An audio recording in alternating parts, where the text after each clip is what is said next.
هل هو حل ناجع هذا الحكومة الأغلبية، أم هو تهديد أم تلويح أم ماذا؟ كيف تقرؤون أنتم في التحالف الوطني؟ يعني نحن نقرأ أمر بين أمرين، لا نعم. هو تهديد ولا هو تلميح أو تلويح، ربما هي إشارات تلميحات على استحقاقات نعم. الكتلة الفائزة والاستحقاقات التحالف الأكبر الذي يستمد شرعيته من الدستور ويستمد شرعيته من ثقل الجماهيري في أن يذهب الفائز لأن يكلف بتشكيل الحكومة. نعم.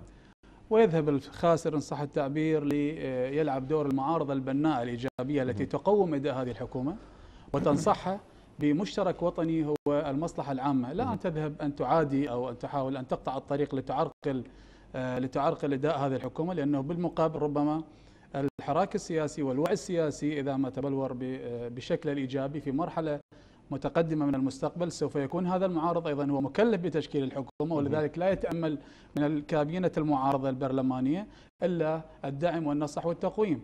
لكن الظاهرة الجديدة والمنتج الجديد للديمقراطية التي وردت إلينا باعتبارها دخيلة من جهة علوية وليست باعتبارها وليدة الواقع العراقي التي تحمل سمات المجتمع العراقي ولا يعني تكون قد انبثقت من واقع العراق، بل جاءت بقوة الاحتلال. أفرضت واقع جديد اسمه الديمقراطية التوافقية التي تحرص على مشاركة الغرماء السياسيين بهذه السلطة، لأن البيئة السياسية الداخلية لا تزال واعدة تنقصها الثقافة السياسية المطلقة لأن تدعم الفائز وتبقى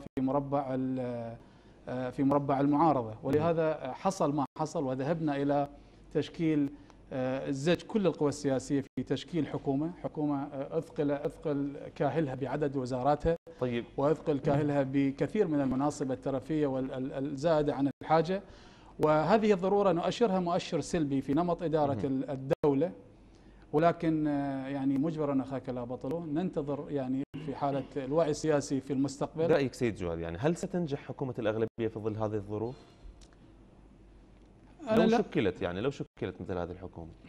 أنا لا أعتقد هناك مبرر لأن نذهب إلى تشكيل حكومة أغلبية، لأن اتفقنا قد اتفقنا من ضرورة المشاركة وضرورة تشكيل هذه الحكومة وضرورة المشاركة الوطنية والانفتاح على الآخر وبث جسور الثقة وتسيير الفجوات الموجودة التي يعني لعب عليها على هذا الوتر كثيرا ما لعب عليه الاحتلال في تمزيق مكونات الشعب وتمزيقه إلى أحزاب وإلى قوميات وإلى طوائف. ولكن يعني الشعب العراقي حاول أن يختصر الزمن والتئم في مكونات أصبحت ذات وزن سياسي مهم.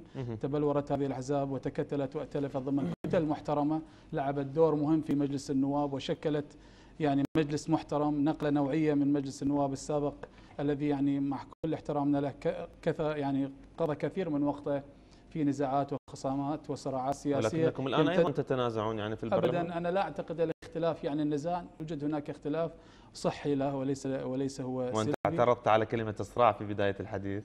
أنا لا أقول، لا زلت مصر أنه لا حتى هذه المرحلة يجب أن نؤسس لثقافة المفردة وثقافة الاحترام ومسؤولية الكلمة والكلمة المسؤولة في الانفتاح على الآخر وإظهار المودة والاحترام والمكونات السياسية بشكل عام، وثقافة التسامح والمفردة الطيبة التي تجذب الآخر لا تبعد الآخر. جميل.